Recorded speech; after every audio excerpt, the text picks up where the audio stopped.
Hello guys and welcome to my channel. So in the last video lecture we discussed the basic definition of limits, why is it used, what is left hand limit, what is right hand limit, what are indeterminate forms, and we did some questions based on graphs.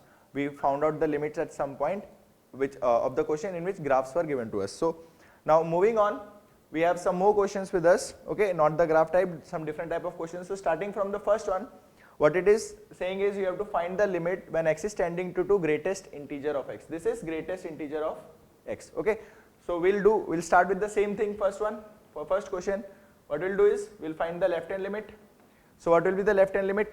Left hand limit will be limit x tending to 2 from the left hand side, that is 2 minus and f of x, right. Now this value is tending to 2 and is somewhat less than 2, okay. This value is tending to 2 and is somewhat less than 2. So what will be the greatest integer of any value which is not exactly 2 but less than 2? It will be 1. Greatest integer of 1.9999 something will be 1, okay. So this will give you what? 1. From here we get left hand limit of this function as 1.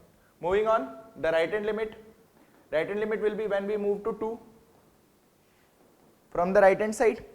Again f of x, that is greatest integer of x. So here in place of x what will be substitute? We will substitute 2.00000 something and lastly 1. So some value greater than 2. And what will be the greatest integer of any value greater than 2? That will be 2. So what are we getting here is left hand limit and right hand limit, they both are unequal. So what do we say? We will say limit of, okay, I will write it, limit x tending to 2 greatest integer of x does not exist, okay. So moving on to the next question. You also try it by yourself, pause the video, give it a try yourself, and then you can resume the video if you want to look at the solution, okay. So moving on to the next question, it is asking limit x tending to 1. You have to find the value of limit x tending to 1 and the function given to you now is fractional part of x, okay. We'll again find out the left hand limit for this. Left hand limit will be what? Limit x tending to 1 from the left hand side, that is 0.99999 and something greatest integer of, fractional part of x. So what will be this value? The value of x now you will be taking as 0.99999 something, that is already a fraction, So what you can directly write is this value will come out to be 0.999 or I can write approximately equal to 1. Again moving on to the right hand limit of this function, it will be limit x tending to 1 from the right hand side, again fractional part of x. So now what will we substitute in place of x is 1.00000 something, okay, and what will be the fractional part of 1.000 something? It will be 0.0000 and a very very small value very close to 0, or I can also write it as approximately equal to 0, okay. Okay, it will be more clear if I draw the graph of fractional part of x, okay. So let's draw the graph of fractional part of x and so on, right. So from 0 to 1 the graph is somewhat like this. Exactly at 1 it is open and it starts from again from here, right, and again it goes till this and it keeps on continuing like this. This is the graph of fractional part of x. Now where we are finding out the limit is at x is equal to 1. So for left hand limit we will be looking at a value very very close to 1 but from the left hand side, right. From the left hand side the value will be approximately tending to 1. That is what we got as our left hand limit, the value as 1. If you move to the right hand side of 1, that is 1 plus a very minute value h. So here the value that you will get from graph is very very close to 0, that is 0.00 something, and that will be your right hand limit. So left hand limit again is not equal to right hand limit. So what do you say is limit x tending to 1 fractional part of x does not exist. Clear? Okay. Next, question number 3. In question number 3 it is given to you that limit, you have to find the value of limit x tending to pi by 2 and its greatest integer of sin x. greatest integer of sin x. Okay, again doing the same thing. Okay, first of all, let's try to draw the graph of sin x. How will the graph of sin x look like? All of you know how to draw the graph of sin x. It is somewhat like this, and so on. 0, pi by 2, pi, and here it is approaching the value 1. Okay, where do we wish to find out the limit? At pi by 2, right? So when we find out the left hand limit of this function, let's say the left hand limit of this function will be limit x tending to pi by 2 from left hand side and greatest integer of sin x. So first we will try to find out what this value will give us, and then we will try to find out its greatest integer. Okay, so if we look at just left of pi by 2 in the graph of sin x, this value will be what? Not exactly 1, but very close to 1 and smaller than 1, right? It will be 0.99999 something. Hence the greatest integer of this value 0.9999 will be what? 0. Correct or not? This value will be somewhat less than 1. If you see from the graph, the value of sin x will be just less than 1. So its greatest integer will be 0. Again, if you look at the right hand limit, the right hand limit for the same function, limit x tending to pi by 2 from right hand side, again fractional greatest integer of sin x. So again we will see the same thing. We have what? Pi by 2 here. Just towards the right of pi by 2, the value is again what? The value is again, it goes till 1 and then start decreasing after pi by 2. So it will again be very, very close to 1 but less than 1. Again its greatest integer will come out to be as 0, right? So in this question what we are getting is left hand limit is equal to right hand limit. So what, and both are finite quantities. 0 we all know is a finite quantity. So here we can write limit x tending to pi by 2 greatest integer of sin x. It does exist and is equal to 0. Is it clear? Okay. So moving on to the next question, question number 4. Guys, try to pause the video and try it yourself. How far can you get?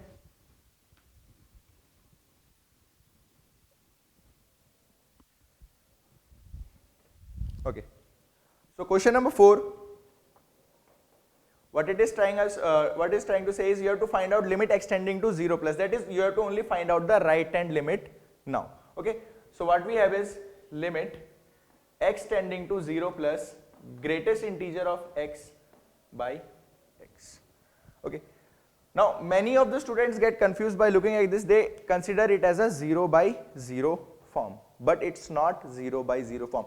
Yesterday in the previous lecture I told you, when it's 0 by 0 form considered to be indeterminate form, when both of them are approaching to 0 and not exactly 0. But if you look at this, if you take any positive value, any value greater than 0, just greater than 0, what will your greatest integer function become? Greatest integer of 0 point something something will be what? 0.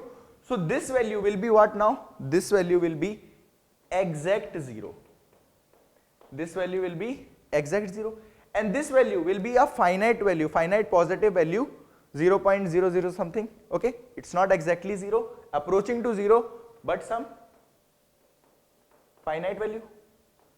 So exact 0 upon some finite value, I told you, what does it gives you? It gives you 0. Okay, so limit x tending to 0 plus greatest integer of x by x will be 0. Okay, and the last question, moving on to the fifth one. Limit x tending to pi by 2 tan inverse of cos x. We'll start with again the left hand limit. The left hand limit will be what? Limit when x is tending to pi by 2 from the left hand side. What do we get? Tan inverse of, now greatest integer of cos x. Okay, when x is tending to pi by 2 from left hand side, let me draw the graph of cos x for you. This will be your pi by 2, 0 and minus pi by 2. This value will be 1, right? So when we are approaching to pi by 2 from the left hand side,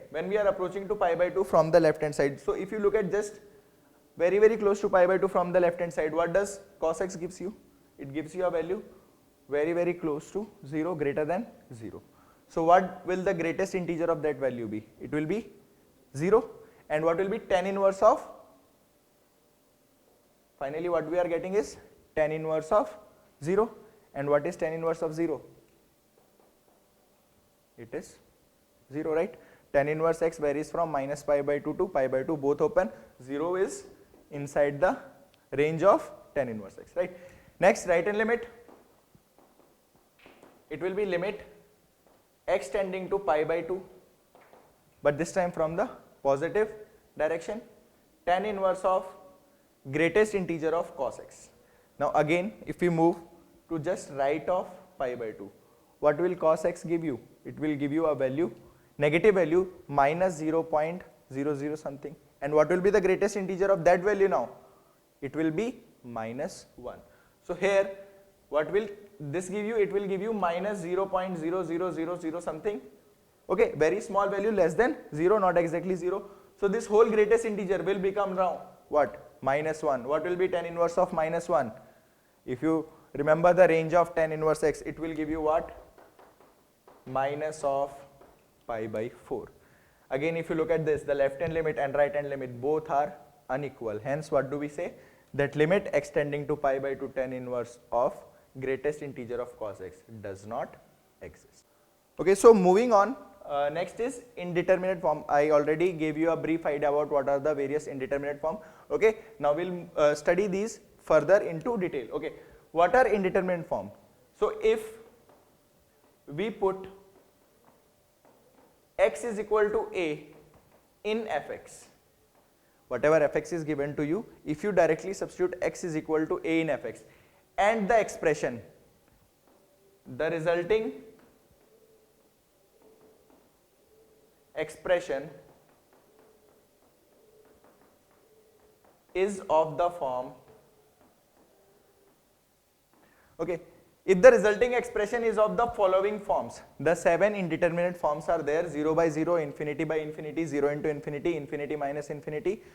The second set of indeterminate forms is 1 raised to power infinity, infinity raised to power 0 and 0 raised to power 0. So if your expression comes out to be any of these forms, then you say that your form is indeterminate form. Again, keep in mind, this must be approaching 0, approaching 0, approaching 0, approaching infinity. Here approaching 1, approaching 0 and approaching 0, approaching 0. If any of these values is exact 0, if this is exact 0, if the numerator is exact 0, it will be 0. If denominator is exact 0, you will write it as infinity, okay, or not defined. If this is exact 0, this whole will be 0. If this is exact 1, this will be 1. If this is exact 0, this will be 1. And if this is exact 0, it will be 0. If this is exact 0, it will be 1. So you have to keep in mind, in the previous lecture, you can see, move on to the previous lecture and you can see when these are termed as indeterminate forms. Okay, so these are your various indeterminate forms. You will be given a question somewhat like this. Let's say limit x tending to a f of x, limit x tending to a f of x, or let's say I will take it as limit, an example, limit x tending to 5 x square minus 25 by x minus 5. Okay, so what we have got is we have to find out limit x tending to a f of x. Now what does the definition of indeterminate form says? That if we put x is equal to a in f of x, so if you put x is equal to a in f of x, if I put x is equal to 5 in f of x, what do you get here? See, this is not exactly 5, this value will be approaching to 0, this value will be approaching to 0. So what form do we get? We get 0 by 0 form. Okay, if we substitute a very close value to 5 here, this value will be approaching to 0, this will also be approaching to 0. So this will be 0 by 0 indeterminate form. Is it clear? So now let's take up one or two questions on the on what are the various indeterminate forms. Okay, question is, tell or identify indeterminate form in the following. Okay, so starting from first one, what we have is limit x tending to 0 sin x by tan x. Second one, limit x tending to root 2 x square minus 2 by root 2 minus x. Third one is limit x tending to 3 by 2 greatest integer of x raised to power 1 by x minus 3 by 2. And lastly, limit x tending to pi by 2 minus x into tan x. Okay, so these are the questions with us. We have to identify which indeterminate form will they be. Okay, so starting from the first one, limit x tending to 0 sin x by tan x. So when x is approaching to 0, sin x will approach to 0, also tan x will approach to 0. So which form you are getting this as? This is 0 by 0 indeterminate form. Okay, second one, x is approaching to root 2, x square minus 2 upon root 2 minus x. Okay, so this value, if you put x as root 2, this value will approach to 0 and this value will also approach to 0. Again, this is what your 0 by 0 indeterminate form. Next one, if x is tending to 3 by 2, greatest integer of x raised to power 1 upon x minus 3 by 2. Okay, so if you look at this, if I put x as 3 by 2, 1.5, even if very close to or left hand side or right hand side of 3 by 2, the greatest integer of this value will always come out to be exactly 1. This will come out to be exactly 1, and whenever this is exactly 1, it raised to power anything will always be 1. So this is not any indeterminate form, it will be a determinate form and it will give you the value as 1. Clear? Next one, x tending to pi by 2 minus x into tan x. So whenever x is tending to pi by 2, this value will be tending to 0, and whenever x is tending to pi by 2, tan x will be tending to infinity. Hence, this will be your what? It will be 0 into infinity indeterminate. Clear, guys? Okay. Now we'll be looking at some of the various theorems of limits. Okay, now we'll be studying the fundamental theorem of limits. Okay, say it is let it is given to you that limit x tending to a f of x. This is given to you as L. Let's say this is given to you as L. Limit x tending to a any function f of x is given to you as L, and limit x tending to a another function is given gx, and this limit is given to you as m, where both L and m are finite values. These both values are finite values. Okay, so you have limit of fx when x is tending to a, you have limit of gx when x is tending to a as L and m, and both are finite values. So first thing we write here is limit of x tending to a fx plus or minus gx. Limit x tending to a fx plus or minus gx. You can directly write it as, or you can separate it out, limit x tending to a f of x plus or minus whichever sign is given to you, limit x tending to a g of x. Okay, and we have already known that limit x tending to f of x is L plus or minus whatever the sign is there, limit x tending to a g of x is m. Okay, so whenever in any question you get some function like this, addition of two functions, so you can separate it out. Next is limit x tending to a fx into gx. Limit x tending to fx into gx will be given to you by limit x tending to a f of x into limit x tending to a g of x, right? And this will again be what? L into m. Moving on, third one, limit x tending to a f of x by g of x. So what will it be? If you can guess? Yes, same thing. L by m. But here what you have to keep in mind is that m can never be equal to 0. M should not be equal to 0, otherwise this will be incorrect. Why? Because if m is equal to 0, this value will become undefined. Understood? L and m are finite values. Okay, so m can be 0 also, but if m is 0, in this case, this will give you this will not be defined, not defined value. Hence, m cannot be equal to 0. If m is not equal to 0, you can directly use this theorem. Okay. The next one, limit x tending to a, f of x raised to power g of x. It will be again same rule, L raised to power m. That is limit x tending to a, f of x raised to power limit x tending to a, g of x. Fifth one, limit x tending to a, k into f of x. Here k is a constant. Okay, I am writing k, it is a constant value. Right. So this you can write it as k into limit x tending to a, f of x. If a constant is multiplied with any function, you can directly take the constant out of the function and finally evaluate the limit. From here, what do you get? K into L, because limit x tending to a, f of x was already known to us as L, right?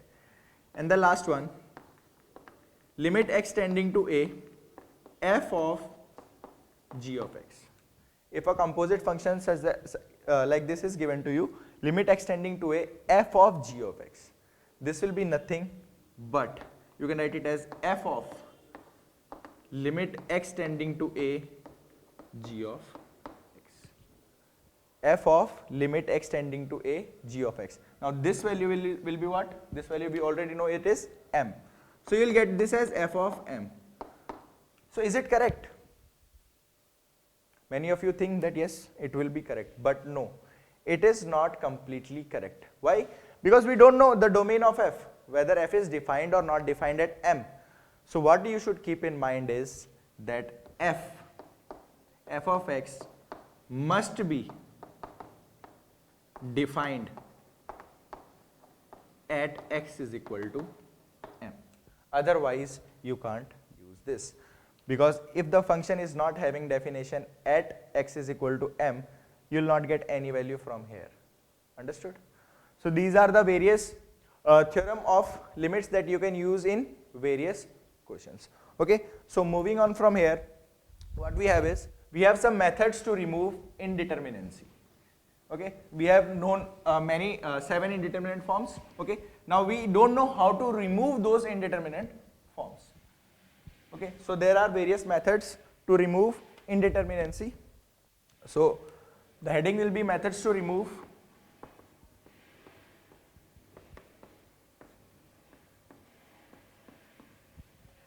Methods to remove indeterminacy.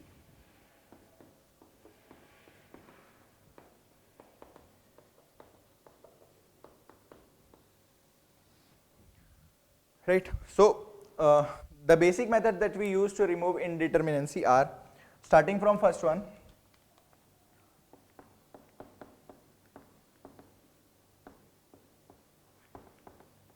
first one is factorization. You have already seen this in use. I'll tell you when we have seen this in use. Second,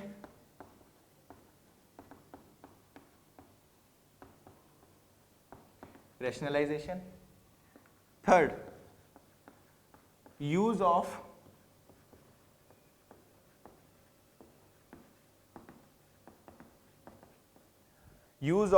standard limits, right? Fourth one,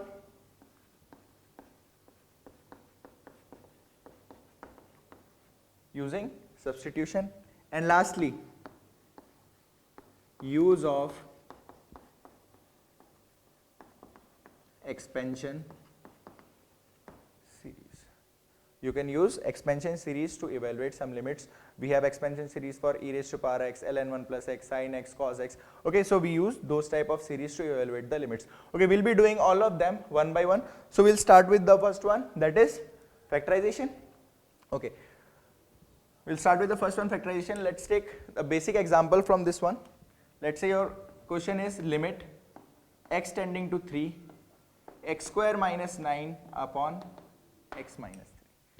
We are given to evaluate this limit. Clear?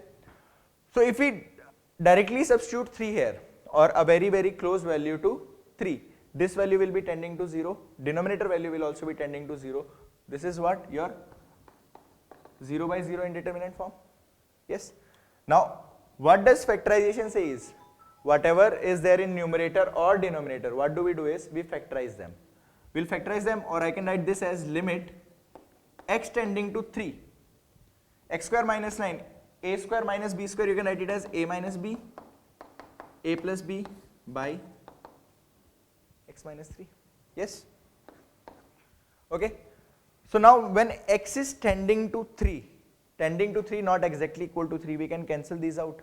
This will not be exactly 0, this will not be exactly 0, both will be some finite values. Like we did yesterday, we can cancel this out. Finally what we have is left is limit x tending to 3, x plus 3. Okay, any value to the left hand side of 3, 2.9999, approximately equal to 3, greater than 3, 3.00001, approximately equal to 3. So directly if you substitute 3 in place of x, you can directly find out the value of limit here as 6. Clear? Okay. So next one, you have limit x tending to 3, limit x tending to 3, x cube minus 27 by x minus 3. Try it by yourself, pause the video, try it by yourself. What we are doing is we are doing factorization. Okay. So if you look at this, the numerator term, it is what? X cube minus 27 is what? 3 cube, or this is a cube minus b cube. So how can you write a cube minus b cube as? You can write it as limit x tending to 3, what is a cube minus b cube? A minus b into a square, that will be x square, plus b square, that will be 9, plus ab, that will be 3x, right? And we'll keep the denominator as it is, that is x minus 3. Again what we have is, we have x tending to 3, not exactly equal to 0, not exactly equal to 0, directly we can cancel this out. Finally what we have got is limit x tending to 3, this expression. If you directly substitute this, you won't be getting any indeterminate form. Directly if you substitute x is equal to 3 here, what do we get? 3 square, 9 plus 9, 18, and again 3 into 3, 9, that will be the value of your required limit, that will be 27. Okay, don't get confused with left hand limit and right hand limit. If you try to find out with LHL and RHL, you will get the same values for both of them. Clear? Okay, taking on the next example.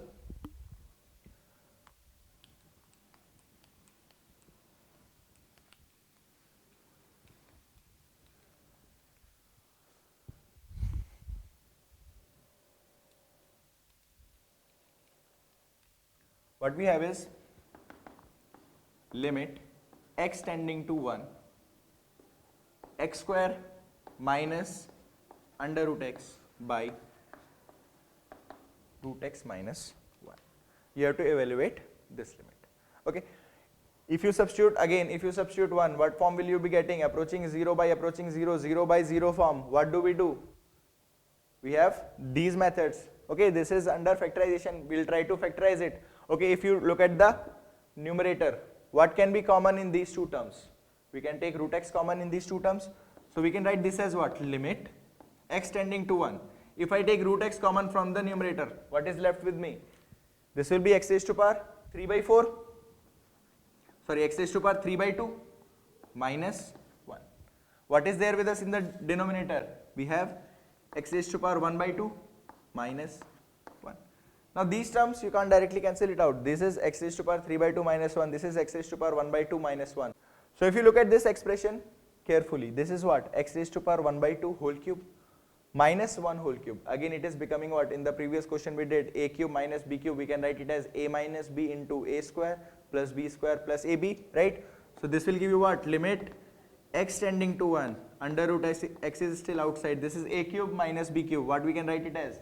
A minus b, that is x raised to power 1 by 2 minus 1, this is a minus b into a square, x raised to power 1 by 2 whole square will give you x, 1 whole square will give you 1 plus ab, a was x raised to power 1 by 2 into b1, that will give you what? X raised to power 1 by 2 only, whole divided by x raised to power 1 by 2 minus 1. Okay. Now these two in the numerator and denominator, they can be cancelled out because these both are approaching to 0, not exactly 0. We can cancel this out. Finally substitute x as 1 here. What do we get? Under root 1, 1 into 1 plus 1. Under root 1 will again be 1. This will become 3. 3 into 1, you will get the final value as 3. So the answer for this limit will be 3. Okay. Now looking at the next question, what we have is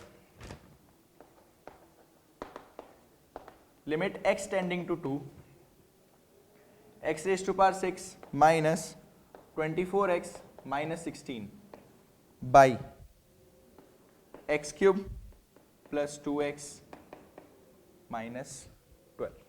X cube plus 2x minus 12, in the numerator it is x raised to power 6 minus 24x minus 16.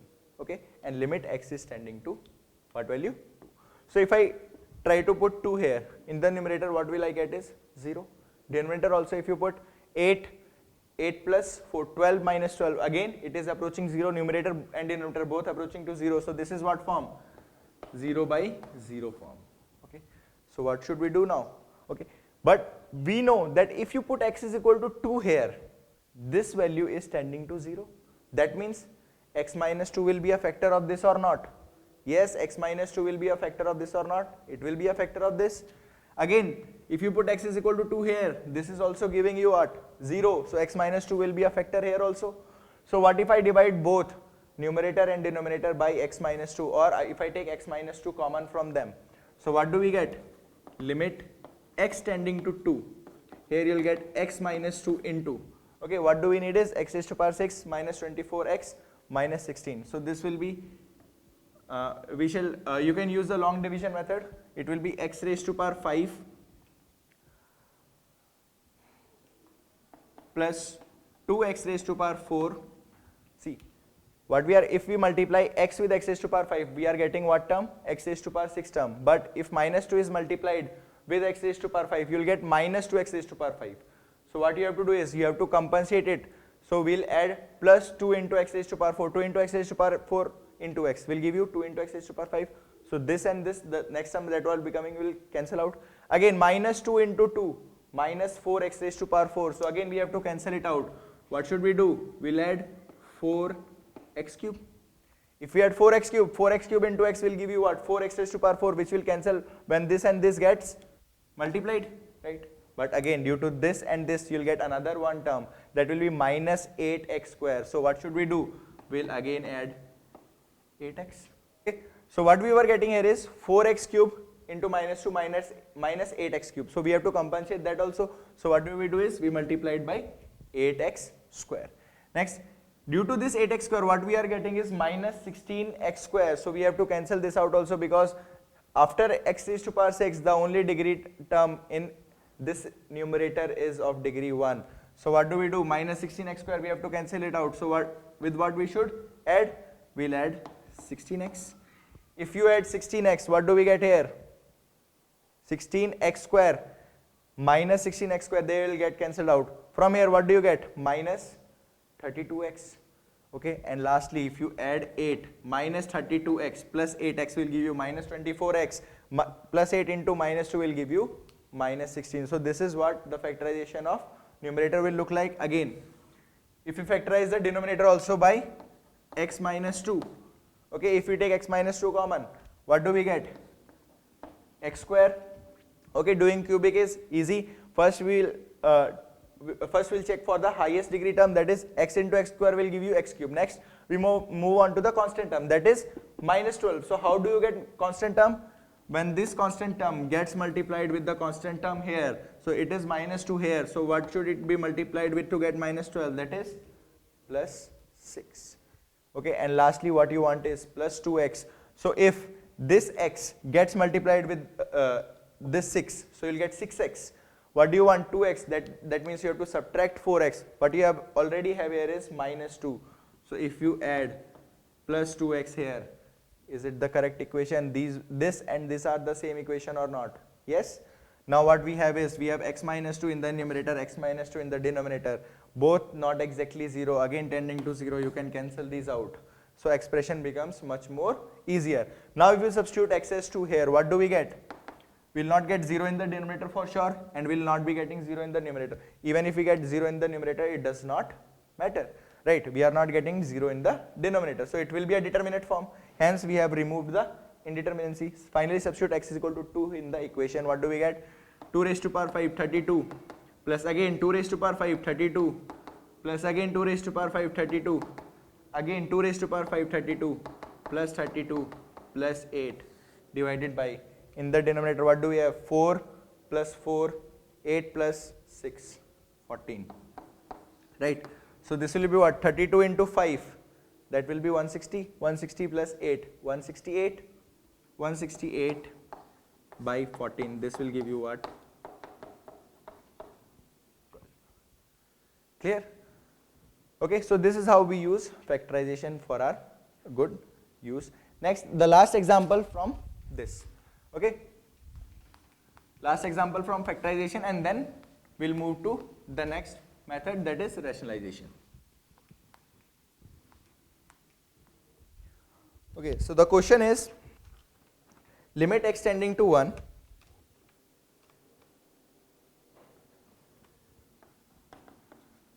limit x tending to 1 x cube minus x square log x plus log x minus 1 by x square minus 1 divided by x square minus 1. Okay, if you analyze the term, how will you rearrange the terms so that some of the terms get factorized or get cancelled? See, what we can do here is limit x tending to 1 in the denominator. Okay, first we'll try to find out whether it is determinate form or indeterminate form. If you substitute 1, what you'll get here? 1, this will be 0, this will be 0, and this minus 1. So this will be tending to 0, numerator tending to 0 again, denominator also tending to 0. So this is nothing but 0 by 0 indeterminate form. Okay, we have a short trick for 0 by 0 form also that we'll study afterwards, but for now we'll use factorization. Okay, so here what we can do in denominator is, we are getting x square minus 1, a square minus b square, we can write it as x minus 1 and x plus 1. Okay, so what's bothering us here is that x minus 1, because this is what making the denominator tending to 0. This is what the main reason for indeterminacy in this equation. So if we are able to generate a factor of x minus 1 in the numerator, this and that factor will get cancelled out and you will get a determinate form. So let's try to make a factor of x minus 1 in the numerator. Okay, so if you look at these two terms, x cube minus 1. If you look at x cube minus 1, this is nothing but a cube minus b cube, and I have already told you what is a cube minus b cube equal to. That will be a minus b into a square plus b square plus ab. Right, this whole expression will yield you x cube minus 1. Again, if you look at these two terms, if I take log x common from both, what do we get? 1 minus x square. So what I'll do is, I'll take minus log x common from both. What do we have is x square minus 1, and x square minus 1 we can write it as x minus 1 into x plus 1. Correct? If you now look at these two terms, x minus 1 can be taken out common from both of them. So we can directly cancel out x minus 1 from numerator and denominator. Right. So finally substituting the value of limit x tending to 1, what do we get? 1 plus 1 plus 1. That will be 3 minus log of 1 will be 0. So this value will be 0 by 1 plus 1, that is 2. So final answer for your limit will be 3 by 2. Okay guys, so that is how we use factorization to evaluate 0 by 0 form or infinite by infinite form, whether we are some factors, if we are able to make in denominator and numerator, we can cancel them out and remove indeterminacy in those ways. Okay, so that is for this lecture. In the next lecture, we'll be doing the remaining 4 methods to remove indeterminacy. Okay guys, also the time right now is not good for the whole country and the world, so stay safe, stay at home, be happy. Thank you very much.